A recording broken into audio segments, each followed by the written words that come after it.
All right, now, everybody. Quiet, listen to me. We're going to start a show. Now, some of you people have been with me before. You know it's going to be a tough grind, but we're going to have a show.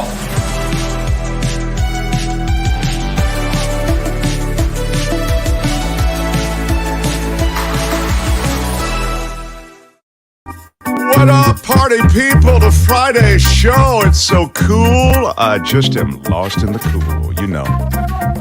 Yeah. Welcome to the lounge. I forgot to do this. I have to do this. Excuse me. Otherwise, you get yeah, man.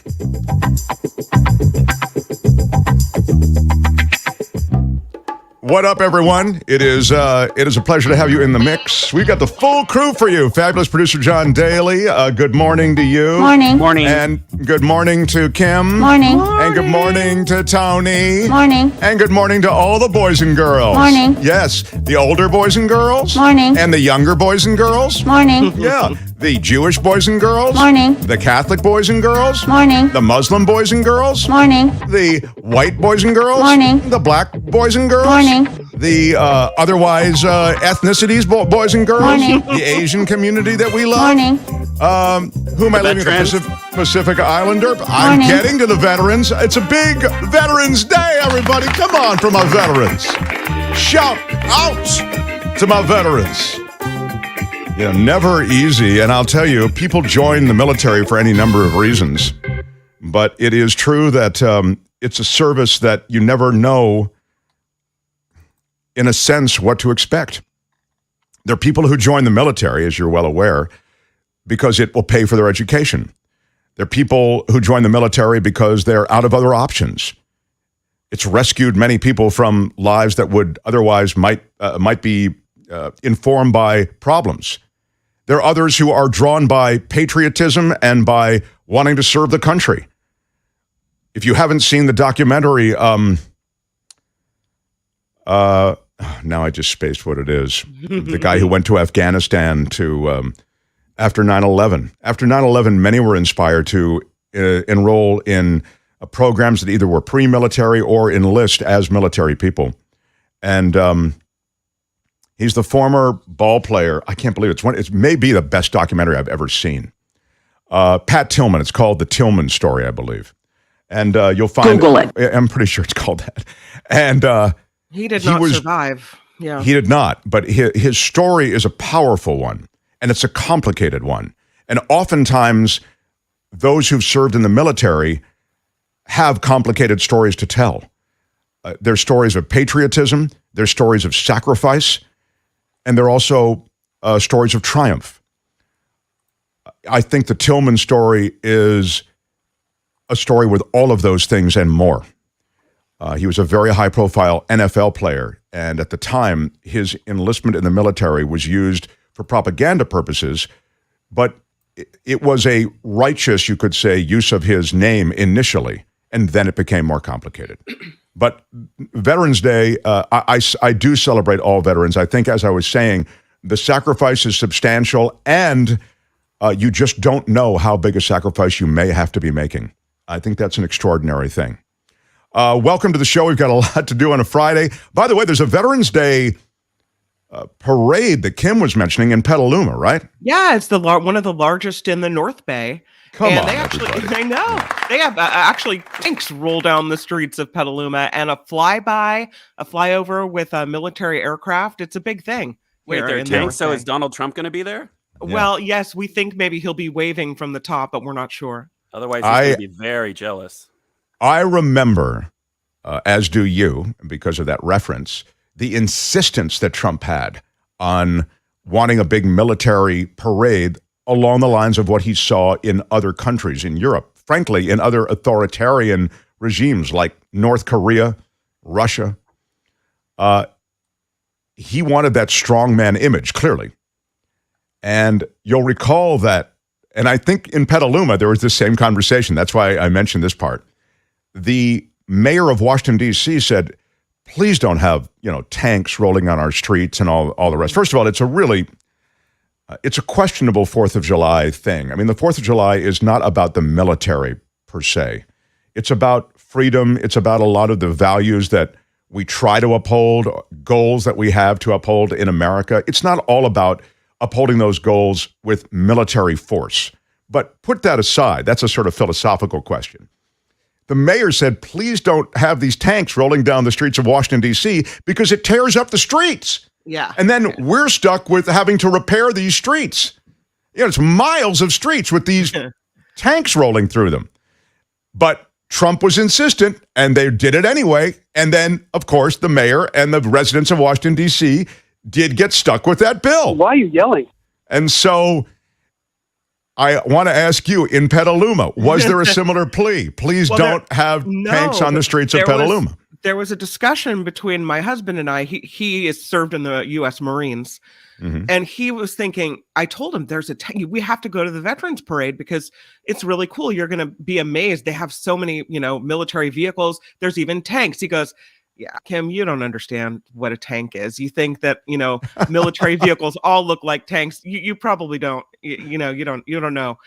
And he, at the end, when the tanks start rolling down the street, he goes, I'll be damned. It's an actual tank. Because he didn't think they would bring it out because it's rough on the streets, but they do it every year. Wow. And it doesn't seem to leave too much damage. So, maybe it's the new tanks don't leave as much. Well, Petaluma does rank at the bottom of road quality in the Bay Area. So seriously, what the? We're not too concerned about our streets. I want to take a moment, if we could, to thank listener Perry Joe Jim Bob, who served in the Navy. And I'm not sure what branch of service Ron served in, but enjoy your free meal, Ron Brown. We appreciate your service. Yeah. Thank you very much. Thank you very much. We really do appreciate your service. And there's no better way to honor your service than by smashing the like button. Smash it with your iron rod. Veterans everywhere, supporters of veterans, give us a thumbs up, and that'll get us going. And then you don't have to worry about it for the rest of the time. You can also, do all those things to support the show. And I'm talking specifically about super stickers and super chats, and you know how to do it. Bottom of YouTube, it's all right there. If you're watching on replay, you can still make contributions. I've talked about it before, the heart with the $, and you can leave whatever you want. That's how we stay on the air. I do want to acknowledge Steve Moskowitz, 30 years plus in the Bay Area as the tax ninja, tax attorney with extraordinary qualifications to help you regardless of your situation. Even if you're in trouble from the tax man, definitely hit Steve. He can help you. And his firm has helped many, not only in the Bay Area, across the country. So wherever you're watching, he is able to help you. So he could help Donald Trump. He could, actually. I don't know that he'd want to, but he could. When he sees that return, though, I think he's going to... I'm calling about the ERC. There's never been anything like this. Yeah. Speaking of Donald Trump, can I play you a little something I wanted to play you yesterday? But because I think it reminds you of really how close that election that brought Donald Trump to the presidency was. Now, before I get to that, I just want to mention the guy who told us to ignore the polls, who said the red wave is truly hype, that the polls were wrong. He identified specific ways in which the polls were wrong, specifically demographics that were being ignored, other demographics that were being over-amplified, specifically sort of the MAGA right-wing animated nature of the voter. Jim Avila will join us in the 11 o'clock hour. He's a fan favorite and a regular on the show. But I really love the fact that in the world of punditry, he was really close to alone in ignoring those polls. And Michael Shure may join him as well. I haven't heard from Michael yet. Did you send him a link, John? Send him a link to join us? We hadn't confirmed. Do you want me to send him one? Please, if you could send him one as well, I'd appreciate it. So in any case, Jim will join in the next hour. Just speaking of Trump, we'll no doubt talk about Trump and the fact that Murdoch's turned on him so dramatically. And I'll give you a moment on that. But anyway, I wanted to share this with you. So yesterday, I wanted to share this with you from the Kimmel Show. George Conway, Kellyanne Conway's husband, who's been an outspoken critic of Trump, as you're aware, even as her husband, his wife, is in the tank so much for Trump and essentially is a Trump apologist and is explaining all of these things in which essentially handled the bleeding of the last administration. It was obnoxious, and I'm sorry, I think she's a toxic figure. You know, that's one of the reasons I hate Chris Cuomo, because I think he welcomed her on at the height of toxicity with a sort of warmth and as though it was a game that I thought was offensive. But be that as it may, there was how they're still married. I don't ever understand how those two will stay together. Well, it's funny that you say this, because he does note this in the little run, and maybe it's an insight into it. But, he was supportive of his wife, and Kimmel asked him, how did it all start? And weren't you happy for your wife actually being part of the Trump ascendance to the White House? And he says, yeah, I mean, I was overwhelmed. Here's a little clip from Jimmy Kimmel the other night. George Conway. We can't hear anything, but no good. Don't worry about it. Let me, I have it for you. I have it here. You can see that he was there, but here's what it sounds like. Can anyone read lips?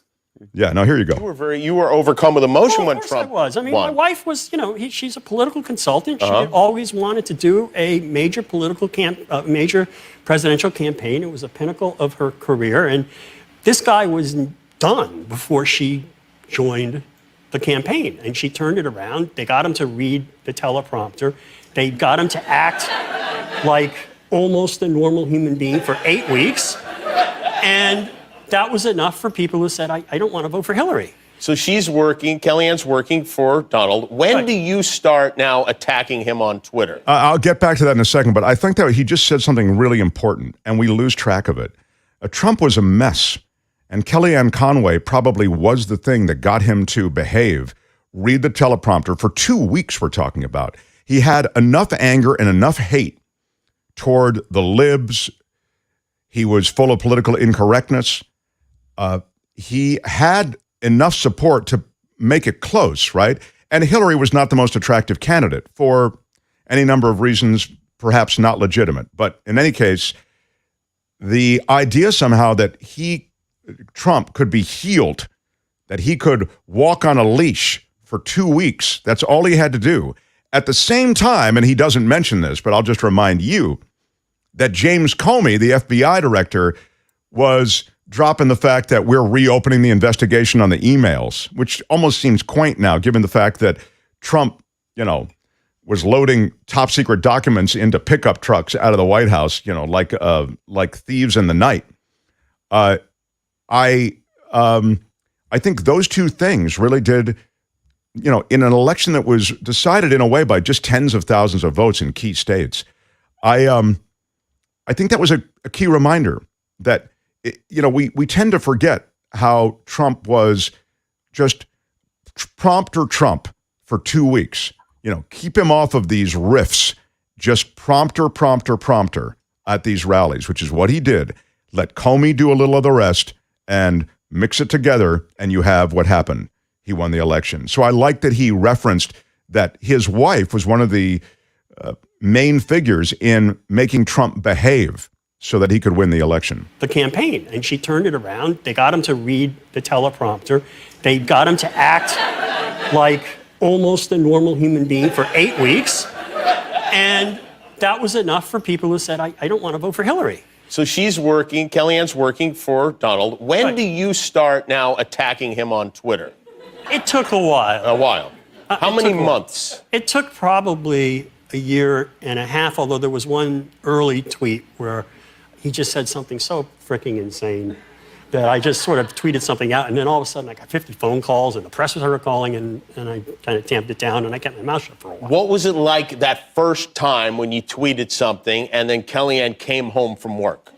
Well, actually, at the time, I was still in New Jersey because we have 4 kids. It was good move. Yes. Yes. I should have stayed there. Right? And we had 4 kids up in New Jersey, and she was down there by herself in an apartment in Washington. It was spring of 2017, and immediately I was just getting calls from her. Calls, what did you do? What did you do? And then it turned out he wasn't all that mad about it.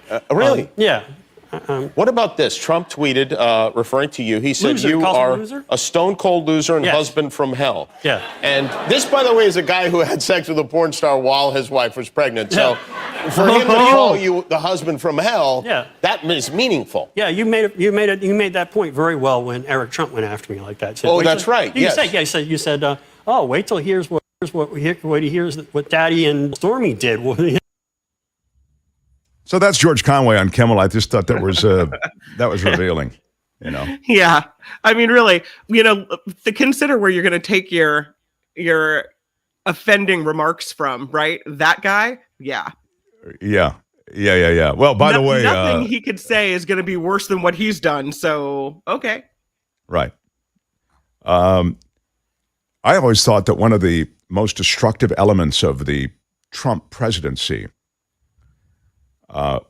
was the presence of Steve Bannon. And I say that because Bannon was someone with a plan to essentially dismantle the government. He's helped and continues to help authoritarian regimes overseas. He is on speaking tours overseas in ways that would suggest he looks to dismantle the, quote, administrative state, as you know. In The Guardian, they actually talk about Bannon's plans. 5 years after leaving the Trump White House, Steve Bannon is throwing his weight behind a movement to radically rewrite the U.S. Constitution, and it could potentially work, they say. Backed by billionaire donors and corporate interests, Bannon's aim is to persuade state legislatures to call a constitutional convention in hopes of baking far-right conservative values into the supreme law of the land. Quote, "This is another line of attack strategically," Bannon told his viewers. "You now have a political movement that understands we need to go after the administrative state." There it is. I just referred to it before. And by administrative state, Bannon's referring to the involvement of the federal government and Congress in central aspects of modern American life. That includes combating the climate crisis, setting educational standards, and fighting health inequities. How could he do it? He could do it by essentially the fealty of those states to that kind of plan and the control of those states by people like Carrie Lake. And that brings us to the, by the way, that was sent to me by listener Patricia. Thank you, Patricia, for that. The results are, again, slow in coming. Votes are still being counted in Nevada. Votes are still being counted in Arizona. We know we're headed for a runoff in Georgia.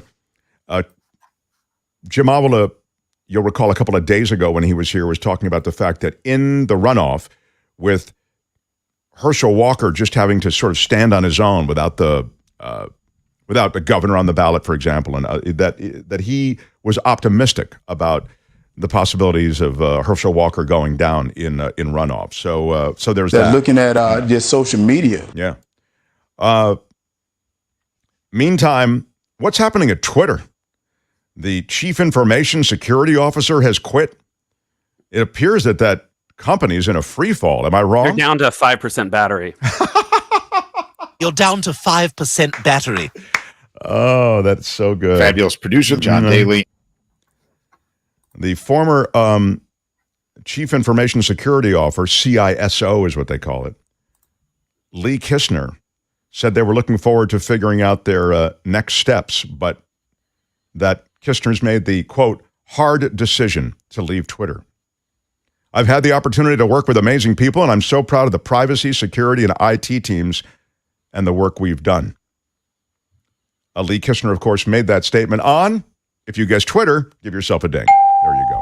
Did you hear what Musk said? He said Twitter's going to make a lot of stupid decisions in the next couple months. Oh, Twitter is? Yeah. Like they're going to try things out and they're not going to work. Yeah, right. Wash, rinse, and repeat. Right. And I get that on some level, but, this is a huge undertaking at $44 billion. A lot of that money comes from the outside, by the way. He had a lot of venture cap money that went into that. But I don't see how you turn that. He is becoming quickly a toxic brand. I mean, I don't think he's Kanye West yet, but he's definitely beginning to pick up a few 10-foot pole marks. You know what I mean? There's well, that. you could bring Kanye in to consult. Yeah, I got How fast can you wreck this? Whoa. right. Oh my God. Well, so he goes. All right. The Mark Thompson Show. Let me bring this guy on. He's our main dude, as you know, our exclusive sponsor, Steve Moskowitz. What up, Steve Moskowitz? How are you, sir? Doing great, Mark, and always happy to be on your show. And I'm also happy to tell your listeners about ERC, Employee Retention Credit. This is so great. This is where the federal government is giving away. It's not a loan, it's a grant, it's a gift. They're giving away up to $26,000 for every employee that you have that qualifies. So if you had 10 employees, you get up to over $250,000. If you had 20, up to over $500,000, and so on and so forth. Now, the law says there's two ways to qualify, either or. One way is a real simple test. Did your gross revenue drop a certain amount? That's math. Yes or no. But a lot of firms are stopping there because it's so easy. There's another way, but it's way more complex. It's a facts and circumstances test. And sometimes I have to give clients homework to say, well, we had a good conversation, but I need to know more. Find this out for me, and then we're going to talk a second time. Because we're trying to determine, do you qualify or not? And, not everybody qualifies, but a lot of people do. But if you do, I want to make sure that you comply with the law. So you want to avoid the firms that are just going the easy way. But there's another extreme. There's a lot of fraud going on, and the IRS is actively investigating it. And especially there's a lot of companies, not law firms, not CPA firms, they're just companies that just came into existence just to do ERC. And as soon as the IRS has a few questions, they're going to disappear into the night. You're never going to see them again. They tell everybody qualifies. So like everything else, you don't want either extreme. You don't want the extreme of the company is just looking to do it the easy way, or everybody qualifies and disappear into the night. We're a tax law firm. We've practiced tax in San Francisco for over 30 years. We're here for you. We want to make sure you're entitled to it. And if you are, we want to get you every penny to which we're legally entitled. Well, Steve Moskowitz, as he says, is someone you can depend on. He'll stand behind decisions and behind strategies that he'll lay down for you. You can reach him at 888-TAX-DEAL, 888-TAX-DEAL. We've been scrolling his number and his website on the screen below if you're watching on YouTube. And his website is MoskowitzLLP.com. You spell Steve Moskowitz. Well, you spell Steve, but you don't need it. But it's just kind of maybe what's handy, S-T-E-V-E, if you need the spelling of Steve. But more to the point, the website is Moskowitz LLP. Moskowitz is M-O-S-K-O-W-I-T-Z. And LLP is LLP. I can spell literally on a Friday. My spelling skills are at their highest levels. We can have spelling bees. And Mark, I enjoy each and every visit to your show. I enjoy. You know what else I enjoy in your show? I enjoy looking forward to where Kim is going to be living. These are the most beautiful views as she just changes residences. Yeah, we're at the coast on this Veterans Day. She does move quite a bit. You're on the coast. Yeah, we don't know what coast though, do we, Kim? No, we don't. We don't know what coast. There's a lot of nice places in the world, but you know what that makes me think of when I think of the foreign coast? We do international taxes too. Oh, I love this. If this offering that we do daily, if it takes off, and we really get Patreon subscriptions, and we really begin to build this audience that will help us grow, expand, and take on other things, we'll take that money and we'll put it in some sort of foreign shell company. Am I right, Steve Moskowitz? Are you with me on this? Actually, the law provides all kinds of advantages and incentives to go overseas. That's why, again, look at the Fortune 500. They're my shining example. Look at all the money Apple has overseas. Well, why do they do that? Because there's all kinds of benefits that the law provides. And like everything else, if the law provides it, you should go ahead and take full advantage of it. The Congress has given it to us. But it's really only the big companies that have the talent to say, look, there's all these complex laws, but if you comply with them, here's all the benefits. One of the reasons I became a tax lawyer was to take all these complexities that the Fortune 500 has armies of people like me and say, look, the much smaller business can do it. That's why I became an attorney, not to chase ambulances or do divorces. I wanted to do taxes. You remember, I was already a CPA when I went to law school. This is why I went to law school. And yeah, I could actually do all that stuff for you legally. Well, I wish for all my listeners and viewers wealth to the point that you need Steve Moskowitz at MoskowitzLLP.com to set up a foreign shell company for you. So that's what I'm hoping for that. Within the law, but nonetheless a place to park your money, with a minimal tax exposure. Let's just put it that way. Apple Computer. Like Apple Computers. Steve Moskowitz. Thanks, Steve. Appreciate it. Hey, which one do you use? Mark Thompson? Who's Mark Thompson? The Mark Thompson Show. See, the crypto bottom fell out of this. Yeah, it did. FTX, I think. Yeah, FTX. Well, that's it. We're headed to the Cayman Islands. Steve's going to monitor our offshore account. What's that? What's that, Kim? You dropped out. What was that? Oh, no. I said Steve will be monitoring our offshore bank account. Oh, yeah, exactly. Sam Bankman-Fried, the ex-billionaire CEO of the crypto exchange FTX, apologized profusely for the collapse of a $32 billion company, FTX. He says, "I'm sorry." Did he apologize to the Bitcoin community? He should have apologized. Where was the apology to the Bitcoin community? Thank you. And I wanted to apologize to the Asian community, the Asian American community. It was just wrong. I was wrong, period. He made the shocking announcement that he would be selling his company earlier this week. He made this announcement to a rival Binance because of a liquidity crunch. That's what really brought on this entire thing. It's a death spiral, as they call it. It pulled the value of his company-issued tokens down to 22%. Imagine that. A company worth 22% of what it had been. The company didn't have the capital to back users' investments. So he is out. And he said that FTX is going to spend the next week doing everything we can to raise liquidity.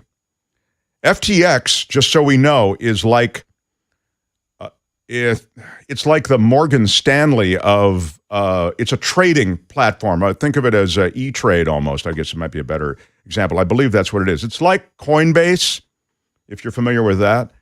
And so their money's there, and there has to be a certain liquidity, right? When people want to get their money, and that money and liquidity wasn't there. So I like his name, though. It's kind of ironic. Sam Bankman-Fried. Yeah. But you could also read it Sam Bankman-Fried, F-R-I-E-D. Right. And so I think that's what John's talking about. Well, he's free now. Yeah, he is. I mean, imagine being 30 years old, having that kind of wealth. He's had it for a while, but he's taken that ride up with crypto, and now with crypto faltering. Yeah. I know you guys talked about that a bit on Nikki's show yesterday. I was listening. I know that I actually thought Kim made a really great point about crypto that I didn't feel as though got enough air, and I actually went into the chat room and tried to underscore it for you, Kim. Oh, that's nice. Thank you for having my back. But your point was this, and it's a basic one. You can say crypto is all crazy and it's not worth anything, and okay, there is some truth to that. But the worth of something is completely determined by what we give it, the legitimacy that we give it. The dollar that you spend that is respected at 7-Eleven when you buy lottery tickets or gasoline or whatever you're buying, Right. that is only worth something because we've all decided collectively that that's worth something. That's right. Although that money does have the full backing of the U.S. government, and crypto does not. That's the point, though, but that's because we've decided as a people that that's what we're going to go with. I mean, there used to be further backing, right? It used to have the backing of gold. I mean, we decided that gold was worth something. But you have the U.S. economy and our domestic output behind it. It's a tangible asset. Like you have tangible assets behind stocks and equities. You don't have anything tangible behind. No, that's true. But go ahead. Because of that, it's highly speculative. Highly speculative. No, that's all true. But before all that backing happens, before all that, when we're looking at, okay, what's it going to be? What are we going to use as our currency? You pick something and you give it worth. That's right. but the reason why you believe in that dollar, right? It's not because Mark gave it to you and then like, oh, here's a piece of paper. It's because the U.S. government is behind it, right? That's what gives it the value. Well, now, yeah, absolutely. Yeah, but there had to be Kim's making a point, which is that, and I know you understand this, but I'm just to underscore it again. There had to be a moment at which we decided that this is going to get the full backing of the U.S. government. Right, and that's why they want to get involved in digital currencies. But until that happens, practically speaking, it's not the same world right now. Not the same right. world. Look, the speculative nature of it, and the fact that it's kind of right now it's a show without any kind of tangible asset behind it. That's undeniable. It's like the monetary Wild Wild West, really. Right, right. And the thing is, a lot of people don't understand what they're getting. That's what makes a lot of investments dangerous, is when they get pumped by people throwing money into assets or things that they just don't understand, investments that they don't understand, right? And then the moment they panic, they pull out because they're not in it for the long haul and they don't really understand what they're doing. Well, this is a little like the poker boom, the speculation associated with crypto. Everybody made all this money in poker. They saw these people overnight dropping their day jobs to go play poker. I mean, I know this because I was sort of part of that, and I saw this revolution in the world of pokers because an ordinary guy did well. This guy named Moneymaker, weirdly enough, and then poker took this big ride up. And everybody was involved in poker and poker.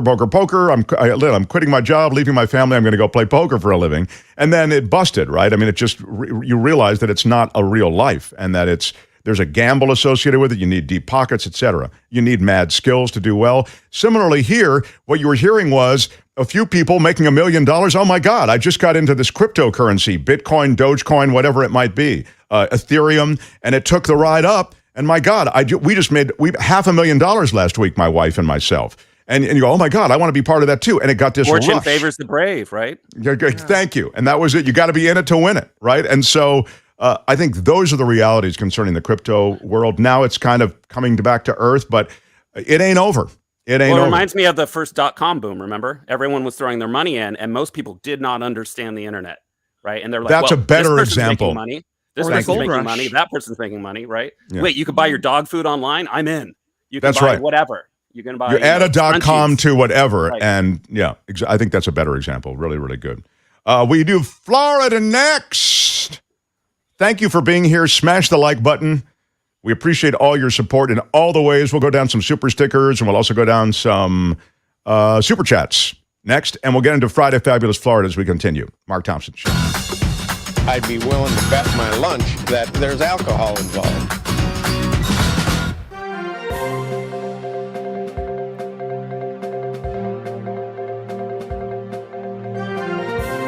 On the Mark Thompson Show, I'm Kim McAllister. This report sponsored by tax attorney Steve Moskowitz at 888 Tax Deal. President Biden is promising the United States will take swift action in the fight against climate change. While addressing world leaders at the United Nations Summit, Biden said the United States will help make a global transition to a low-carbon future as his administration makes large investments in climate initiatives. The president laying out his administration's efforts to fight climate change, including the Inflation Reduction Act and proposed regulations to cut methane emissions. Consumer sentiment falling to its lowest level since June on recession fears. The University of Michigan's early reading for November fell 9% from last month. Buying conditions for big ticket items increasing sharply because of concern over rising interest rates and continued high prices. And that was true across all age brackets. Well, thanks to choice voting, we still don't know who will be the mayor of Oakland. The latest numbers released last night have Oakland City Councilman Lauren Taylor ahead with 53% of the vote versus Oakland City Council President Sheng Tao, who has 47%. Here's a strange one. There's a person pretending to be a U.S. Immigration and Customs Enforcement agent who apparently tried to visit the man who allegedly attacked Paul Pelosi. The unidentified person had a business card, but didn't have any government credentials when they showed up at the San Francisco jail 3 days after the attack and asked to see David DePape, who is Canadian and here in the U.S. illegally. The fake ICE agent denied entry, though that person has not been identified, and we don't know if they're in trouble for trying to use fake credentials to get in to see him. Voters in Montana rejecting a ballot measure that would have required medical professionals to provide life-sustaining care to any infant born alive. It would be the case, regardless of the child's health prognosis or the wishes of the parents. If voters had approved the Born Alive Infant Protection Act, healthcare professionals who didn't take medically appropriate and reasonable actions could have faced up to 20 years in prison. That in addition to $50,000 in fines. Again, voters in Montana rejecting that. And as Mark mentioned, a major cryptocurrency exchange is filing for bankruptcy. FTX making the announcement on Twitter, their CEO stepping down. About 130 affiliated companies are also part of the Chapter 11 bankruptcy filing. Cryptocurrency has been under major pressure lately, and Bitcoin is down about 5% today. Elvis Presley could have been the 1960s biggest movie star. That according to filmmaker Quentin Tarantino, who thinks the king didn't take his movie career seriously. While the posthumous criticism, right? Tarantino made the comments in his new book, claimed the movies that Elvis was in during his acting career weren't real movies. He called them Elvis Presley movies. In Southern California, crews still working on shoring up the bluff erosion, which prompted a suspension of passenger rail service between San Diego and Orange counties. The Orange County Transportation Authority says the crews out there will begin installing ground anchors today, try to stop the bluffs in San Clemente from sliding and doing damage to the rail line. And in honor of Veterans Day, Michigan State will play Gonzaga in the San Diego Harbor aboard the flight deck of the USS Abraham Lincoln. Wow, that's college wild. Basketball game. Yeah, it's the first college basketball game on an aircraft carrier since Michigan State and North Carolina played in 2011 on the USS Carl Vinson. It's called the Armed Forces Classic, and it will be broadcast today on ESPN. The news sponsored by tax attorney Steve Moskowitz. For more than 30 years, Steve has put his tax knowledge to work for individuals and businesses alike. If you need help with your taxes, please call Steve, 888-TAX-DEAL, or you can reach him online, moskowitzllp.com. I'm Kim McAllister on The Mark Thompson Show. They had to close down an entire radio station to silence him. And now, he's here. Ladies and gentlemen, Mark Thompson.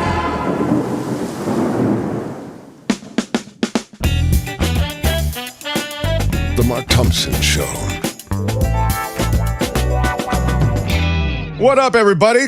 Friday's show. So glad you could be part of things. Hey, is that Abby Rosenberg for $19.99? Shout out. How about a big shout out for the first donation of the day? Big shout out, maybe? Can I get a big shout out? No, Thanks, Abby. Big shout out. Big shout out. There you go. Thank you, Abby. Awesome. Elwin, daily listener, viewer, and daily donation from Elwin. Thank you so much, Elwin. Thank you so much. You know I love your name too, El. Love that. Thank you, everybody who gives us super stickers, and in the super chat, we'll always read your comments on anything. So you can super chat, super stickers, great donations to this show to help keep us going. We really, really appreciate it. And of course, we have a Patreon page where you can be a monthly donor, and all the names of all the Patreon donors are at the end of the show. We post each and every one of you. We update it every week, and thank you. Those who donate, more substantial amounts, we have your names actually a little bit bigger because we're so very grateful. It's a weird thing. I was just talking to somebody last night who's a major YouTube person, and I was discussing the fact that the most awkward thing for me as a broadcaster, because I'm used to ad-supported work, is having to ask for money. But in order to support our crew, we need to ask for money. And so the ways you help us are the ways that we detail. You can visit the markthompsonshow.com, and you can click all the different ways, Patreon, PayPal, if you prefer. If you don't want, you're not comfortable on YouTube, we're really grateful to get any support that you can provide. TheMarkThompsonShow.com. By the way, if you want to support us right now, just smash that like button. Smashed it with your iron You rod. know, the deal is that the number of likes you have are important. So you've got to hit that thumbs up and absolutely smash it. Oh my gosh. Yeah, absolutely. Are you kidding me? Yeah. Absolutely smash. Smash. Smash. Smash. Absolutely All right. smash. So, A lot of comments on Kim's living room today. She's, I wouldn't be surprised if Twitter declares bankruptcy before the end of November, says Liz. Oh, yeah. I'd need to know more before I could even comment on that. But certainly it's going the wrong direction, so you may be right about that. There's Sharon, who's a regular listener and viewer, commenting on your living room. Thank you for all of the ways you support us. There were some comments on crypto and also on the gold standard. Most of your supporters are happy to support you. I look forward to your daily show, said Stan. The keyword there being most. How dare you? How dare you? You are high as a kite. I do want to mention that there was a special acknowledgement I wanted to do. This guy is a daily viewer and also sent me, he's a great voiceover actor as well. He had sent me something else. He's a musician, I believe. And he sent me something else, which was a little bit of music, because we have these issues with music and clearing music. And he sent me, and then I noticed at the end of his email that there's a website for his voiceover work. So I thought, I want to go listen to his voiceover stuff, because I'm a voiceover guy also, of course. And he has a very different sound than I do. He has a very marketable, commercial sound. I love his sound, actually. It's very, I'll play you some maybe another time. But Tom Dusenberry is his name. Tom is such a supporter, and it's his birthday today. So happy birthday to Tom. Oh, happy birthday, Tom. Yeah. Oh, I'm sorry. It's his, for... wait. It's his wife's birthday today. Oh, my God. Happy birthday, Tom's wife. I screwed that up. I blame you, John. Whoever is producing this thing has no idea what they're doing. Why can you not prevent me from making a mistake like that, John? Shout out to Tom's wife. But shout out to Tom's wife, Gianna. I don't know if it's Gianna or Gianna. Gianna. Tom's wife, Gianna. It's her birthday today, and Tom says, Gianna isn't allowed to talk while I'm listening to your show. Well, I like that house already. Yeah. So Gianna, happy birthday. We wish you many more, and we love your husband for all of his support of this show. It is Friday look at that. N-Star, some love for Tom's wife in the chat. Happy birthday to Tom's wife from many. Yeah. Feel the love, baby. Feel the love while you smash that like button. Smash it like a ball. Smash it with your iron rod. Take your iron rod to Florida. Let's do some Florida news. It's time for Friday Fabulous Florida. There is a gigantic alligator in my kitchen. A look at the weirdest stories from our weirdest state. We start in the prisons of Florida, my friends. Yes, normally an ugly place, prison. You know where no one wants to end up there. But Ghislaine Maxwell, you know her from the Jeffrey Epstein Association.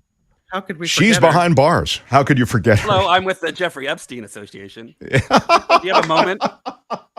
Can I speak to you about a sponsorship? Yeah. I'm with the Jeffrey Epstein Association. Ghislaine Maxwell's life behind bars is hardly bleak, they say, as the sought-after ex-socialite strolls with a prison pal. She's chosen to lead the Battle of Units checkers competition and guides inmates to the best romance books in the library. The Battle of Units? Well, I guess they break the prison up into units, John. And I hope they you never shiv each other? I hope you never have to know this firsthand. But yeah, there are shivs involved, as a matter of fact. She's running her unit, huh? Yeah, and just I'd be willing to bet my lunch that there's alcohol. No, there's not supposed to be any alcohol in the prison, but she's at a low-security federal correctional institute in Tallahassee, Florida. She's surrounded herself with influential inmate friends to ensure her protection. So even in prison, she's making associations and alliances that will stand her in good stead. So these are like prison influencers? Yes, they are prison influencers. Very good. Well-placed sources at the prison told reporters that the disgraced socialite works just 6 hours a day in the library and has daily access to an array of sporting facilities, pottery sessions, and board game tournaments. So it's like the Shawshank Redemption. Yeah, well, it's, I think, a little... It's more redemption than Shawshank prison. They have a pottery studio in prison? Well, I'll remind you, it's a low security federal institution. By the way, those are usually, often, without fencing. Like you can literally just walk off. No. But, this just in, if you do walk off and they recapture you, and then you're doing some additional time, and guess what? You're not doing it at a low security prison anymore. They're going to bump you up. No more pottery for you. No more pottery for you, exactly. There is everything from kickball to hula hoop. Hula hoop. Wow. I wonder who picks the activities. Is there like a prison activities director there in Florida? Yeah, with a clipboard. Yeah. There's everything from kickball to hula hoop, they say, but she was selected for the 40 and over checkers.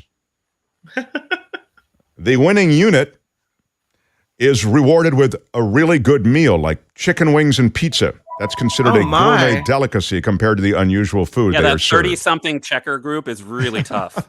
It's hard to compete. You want to play in your bracket when it comes to checkers groups. You're absolutely right about that. Maxwell has also befriended high-profile prisoners, including infamous double murderer Nancy Novak. How about that? Oh, there's a double murderer applause? Great. She's 65 years old. Also, con woman Linda Murrow helped her plastic surgeon bilk insurers out of millions. So she's got a fraudster in the world of plastic surgery, and she's got a double murderer in the world of Narcy Novak. Well, they can all share tips, Yeah. And Ghislaine, maybe, she rounds out the roster. That's what's happening in Tallahassee, Florida. Meantime, the most shared story from our viewers and listeners came from Fort Lauderdale, Florida. A gun was found inside a raw chicken. This happened at an airport in Florida. TSA officials actually posted it on Instagram, and they literally found a gun inside a raw chicken that somebody was bringing through TSA. Ooh, it's a wild idea, but it just might work. I mean, I don't think it has any chance. I didn't even know you could bring a raw chicken. Bring a raw chicken TSA. through, exactly. Well, isn't that immediate flag for extra security measures on you? I don't know. Yeah, right. I mean, don't worry, it's half cooked. It's half cooked. Right. I mean, if you can't bring your fruit and vegetables, you certainly chicken. Yeah, there's a picture of the chicken with the gun. If you're looking, you can see it on YouTube. A record number of more than 700 guns have been discovered just at Florida airports this year. The fine, by the way, for getting caught with a gun at the airport. The fine for getting caught with a gun at the airport. I ask you in the chat room. You're caught with a gun at the airport trying to get through security. What is the fine? The top fine, what is it? $5,000, says Julie. $1,000, says Michelle.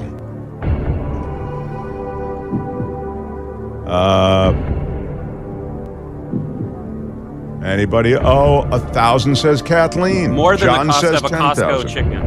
Yeah. Seems like a bad deal to get caught at all. But what is the top fine if you do get caught at an airport? Grady says $2,000. Natalie says $5,000. Nick says $500 for the first offense. Billy says $10. Let me just pay the fine. I'm late for my flight. It's Florida, $100, says Karen Q. The actual answer is $14,000, everybody. Yeah, that's what it will cost you, the top fine. $14,000. Wow. Yeah. If it was the cost of a parking ticket, people would just pay it. No, that's exactly right. They kind of don't want you to bring guns on. This just in. Who knew? Yeah. The winner of the Florida Python Challenge has been announced, everyone, and I'm so very honored to be able to share the news with you. It's a 19-year-old from South Florida who wrangled 28 snakes in the Everglades. That's it? That's not enough? 28 pythons? Highly unimpressive. Oh, well, It's not even a round number. I'm a bit taken aback, actually. But I've told you it's never easy being in this business. Yeah, you round up 28 pythons and still you get that kind of reaction from our crowd. Matthew Concepcion, congratulacion, is what I would say to you. And his quote is, "I'm still on cloud 9 about it." Couldn't believe it. For a period of 10 days, the teen from Palmetto Bay, Florida, was determined to hunt from sundown to sunup. "It gets rough out there for sure," he said. Yeah. You start hallucinating out there, just looking and looking. I've told you it's never easy being in this business. He's on cloud 9 because he hasn't been eaten by a python. Well, that's true, too. You do have to dodge a lot of danger. He's been hunting pythons for the past 5 years and has been bitten 5 times, to your point, John. Their teeth retract backward, so you have to let them bite you, he says, and you either pour alcohol in their mouth or you pray that it lets you go. Wow. So what did they do with it? That there's alcohol involved. No, there's alcohol involved to get bitten, and maybe some before you get bitten. What do they do with the 28 snakes they catch? Do they release them back into the wild, or do they put them on a plane? Send them to Martha's Vineyard. That's right. Yeah, that's what they do. I do think that they're an invasive species, so I'm guessing nothing good happens with them. Yeah. Yeah, the ecosystem there is affected negatively by pythons. This is an exotic creature that was taken from some other place, brought here by people, and now is all over the Everglades and is an invasive You ask for species. papers and you send them back. Yeah, exactly. What is he going to do with the $10,000 grand prize that Concepcion took home? The answer is, quote, "I'll probably just buy new lights for my truck with the prize money." Oh, good. There you go. Well, you want to be able to see the python in front of your truck. Yeah, you want to. I like the. I was trying to get to thank you so much. Maybe thank you so much. Thank you so much. Thank you exactly for the Florida python. A Florida man pretends to be Irish while committing fraud. This is from Panama City, Florida. This guy arrested after committing multiple fraudulent transactions while pretending to be an Irish national. Kim had that story earlier about the guy pretending that he was a Customs and Border agent. Yeah, remember? an You just ICE did that agent story. tried to see. Yeah. But this guy, I mean, who doesn't believe a guy with an Irish accent? You're preoccupied by that. You know, you're listening to the that's accent. true. You're thinking, "Oh, you're cute, and I like the way you talk." The following, he used the fake name, used a notarized promissory note stating that he would repay loans. He won the position of HOA Board of Directors president. So he fooled a lot of people with this thing. Who would have thought pretending to be Irish would be a thing? Imagine his St. Patrick's Day party. Yeah, he has to go super big just to convince people, right? There were remains unearthed in Florida because of the tropical weather disturbances. Tropical Storm Nicole unearthed human remains. Or Nikki. Nikki is for short. Yeah. You know, they should downgrade when they downgrade the storm, they should change the name and downgrade it to like a nickname. Yeah. Make it Tropical storm blew through Florida today. I mean, this is written on Thursday, yesterday. Revealed something that had been concealed, human remains on an island. Officials say the high surf led to the remains being visible. Investigators said a beachgoer found 6 human skulls and several small bones. That had to be a nice walk on the beach. Yeah. Did they find a buried car? Yeah. How about that? Wouldn't that be nice? Remains were found in the same area following Hurricane Dorian in 2019 and Hurricane Sandy in 2012. They think it was a Native American burial ground. Yeah, no kidding. Probably. A large section of the shuttle Challenger was found on the ocean floor in Florida. It was buried in the sand at the bottom of the Atlantic more than 3 decades after the tragedy that killed a schoolteacher and 6 others. NASA announced the discovery just yesterday, and they say a lot of the emotions associated with that day are coming back. It's one of the biggest pieces of Challenger found in the decades since the accident, according to NASA. There Yeah, were it was two. a significant chunk. Yeah, apparently that's right. And then finally, what do you like finally? The chase, the cane. What do you like, John? I like the cane. All right. The cane it is. Here we go. As chosen by John Daly. Fabulous producer, John Daly. A legally blind Florida man is arrested when his cane is confused for a gun. Oh. The Columbia County Sheriff said the October 31st arrest of James Hodges, who was legally blind, was unacceptable. 2 of his deputies faced suspension without pay over this. He was arrested and accused of resisting an officer without violence, according to the arrest report. Also, there's body cam video of his detainment.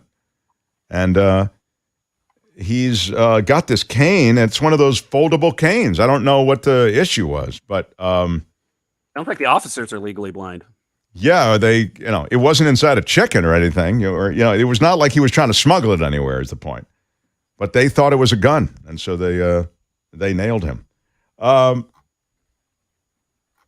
We have to choose a favorite among these, because I have to wrap up, don't I? Or do I have time for one more? You can do one more. Oh, good. I want to do this Florida story, the last one here. Florida man faces decades in prison for allegedly selling a bomb to an undercover cop. He sold the bomb for $800.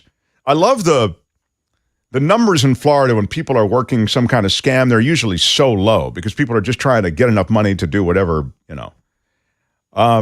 He sold a pipe bomb that he built at his house to an undercover detective for $800. James John Hall is his name, 34 years old, from Ziffarillas, Florida.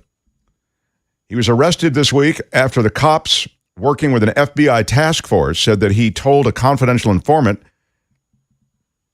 that he was in possession of a homemade pipe bomb. And it could be purchased for $800. And there are only a few left. Get them now. The confidential source said they became acquainted with Hall last year when he sold them marijuana. Oh, it's nice. He has a full-service sales organization. He showed a photo of the bomb, consisted of 3 or 4 plastic jars taped together and painted with camouflage. I'm looking at it now. It's not the most impressive rig. I can see why it was only $800.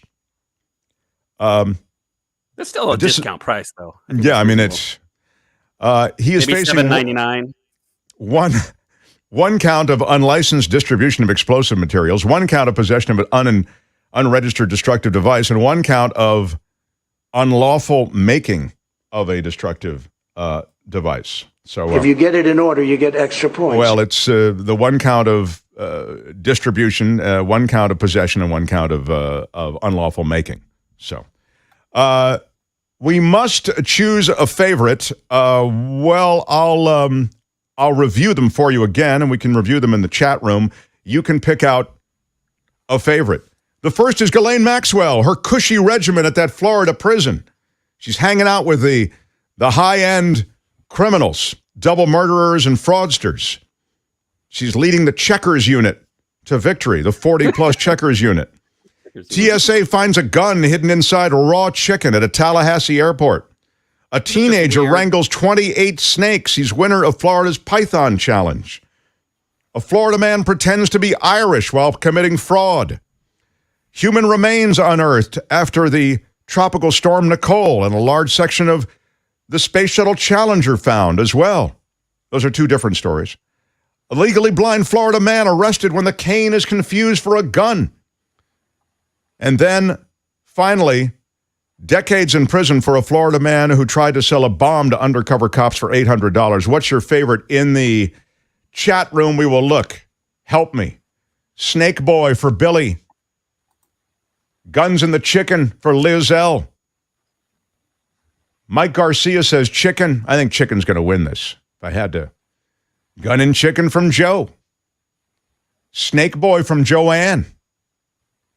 Snake Boy, come on, it's wholesome. There is a weird reptilian wholesome quality to it. I agree with that. Lisa Howell, it's in the chicken. Now I ask you in the assembled group here. You need to pick a favorite. Kim, please, first. I'm going to buck the trend, and I'm going to go with Ghislaine leading the prison unit in the Overworkers Championship. Yeah. I mean, how absurd and asinine that someone who's committed such crimes the gets checkers to unit. do pottery, Yeah, hula hoop, unit. and checkers in prison. That sounds like a franchise spinoff of unhappy like time? SVU. It Come does. on. The checkers unit. How about you, John? What do you Fabulous think? producer John I'm Daly. partial to Irish fraud, as someone named. Oh, that's cool. Being John Daly, you'd almost have to be. That's right. Tony, what about you? Thanks, Tony. Part of me says the chicken, just because, like, how'd you think you're...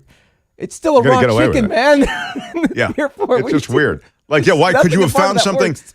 Right? Could you have found something more high profile to put it in? Yeah. It's crazy. Well, radio waves can't get through chicken skin, Mark. Everyone knows that. That's it. I got to go with the chicken too. So anyway, thanks everybody who played. That's where's my Friday Fabulous Florida close? There it is. Okay. This has been Friday Fabulous Florida. There is a gigantic alligator in my kitchen. Y'all come back now here. The man who said the polls were wrong and that the election would go the way the election actually went. Former ABC Senior Correspondent Jim Avila joins us right after Kim's News. Excited to have Jim in. And we'll talk politics. We'll talk the remaining races, critical as they are, and about the future of the presidency. All of that with Jim Avila as we continue. Thanks for smashing the like button. Thanks for all the ways you participate and showing us love. Mark Thompson Show.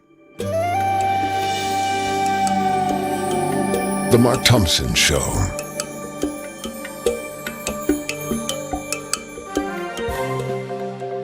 On the Mark Thompson Show, I'm Kim McAllister. This report sponsored by tax attorney Steve Moskowitz at 8A Tax Deal. Outgoing Republican Congresswoman says Americans who believe in democracy showed up to vote in key races around the country. In remarks to the Anti-Defamation League, Wyoming's Liz Cheney said Team Normal won on election night.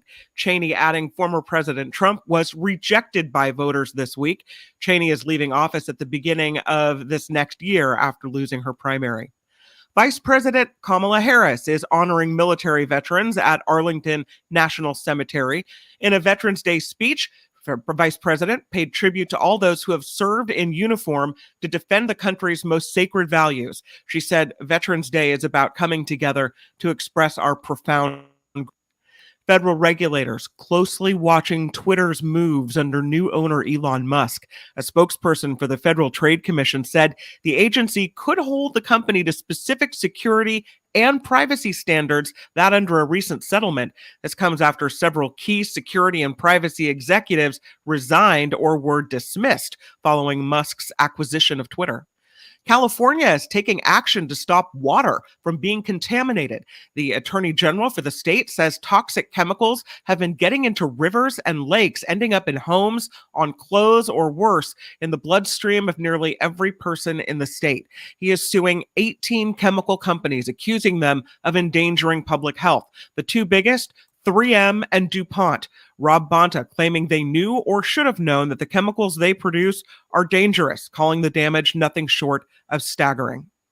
The COVID crisis far from over in California. Right now, cases are up 11%, hospitalizations up 8%. It comes ahead of the holidays as more cities and counties run out of beds due to RSV soaring among children. Doctors have been warning the state is on track for another coronavirus surge because of new variants. The state's housing crisis is playing a role in why some people are packing up and getting out. New studies showing Californians, many of them, are looking for more affordable places, and Pennsylvania seems to be a top choice. Homes there selling 67% lower than they are in California. Cross-country moving experts from movingapt.com analyzed Google search data to see where people were interested in going. Maryland came in second, followed by New Jersey. And the man who threw a can of hard seltzer at Texas Senator Ted Cruz during the Astros victory parade says he was just offering Cruz a drink. Come on now. Lawyer for 33-year-old Joey Arcidianoco, I said it wrong, Arcidiacono. There you go. Arcidiacono offered that explanation on Wednesday. Police arrested Arcidiacono during Monday's downtown Houston, which at least 1 million people attended. He faces a charge of aggravated assault with a deadly weapon. He appeared before a judge this week. His bond requires for him not to have any contact with Cruz or his family.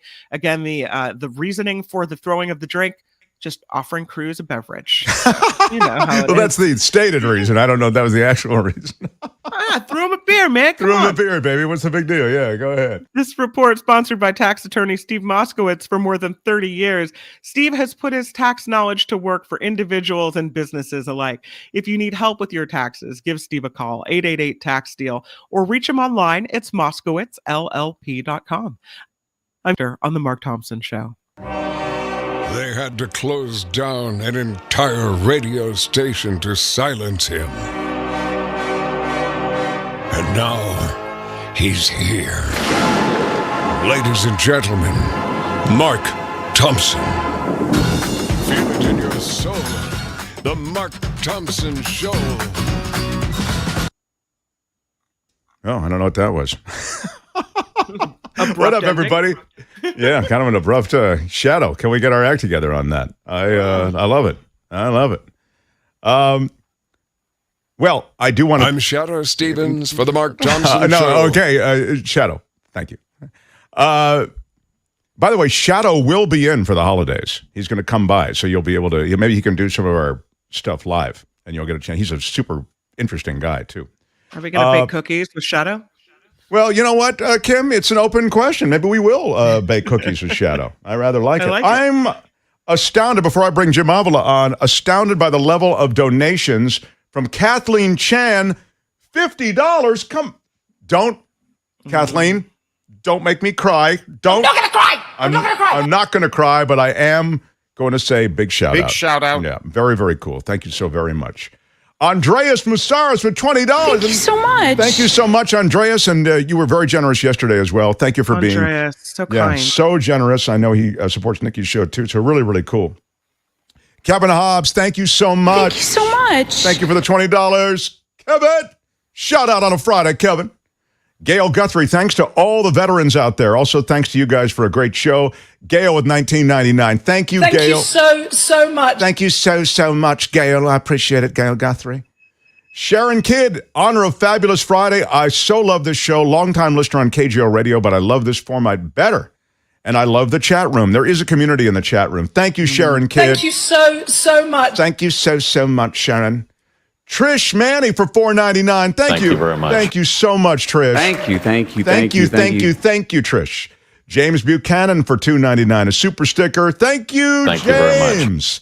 Appreciate that very much, sir. Every little bit counts. Francine Price for $2. Thanks, Francine. Thank you so much. Really, really cool. Thank you.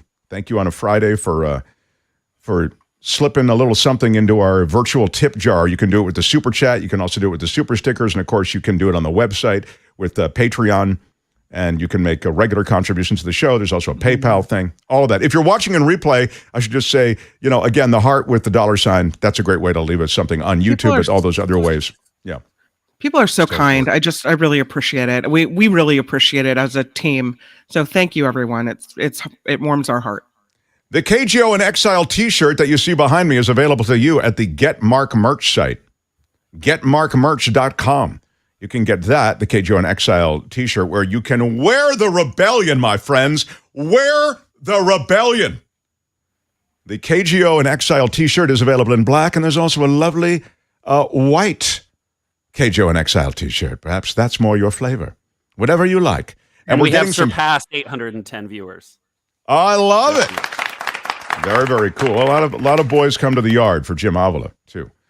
He's coming up with a really decent take on so much. Anyway, getmarkmerch.com has the mugs, has the hydration devices, the tumblers, everything. So check it out.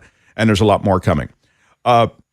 This guy, and I mentioned it over and over again, because I think it was a tough thing to do, to go up against all the polling, which had suggested that it was going to be a red wave.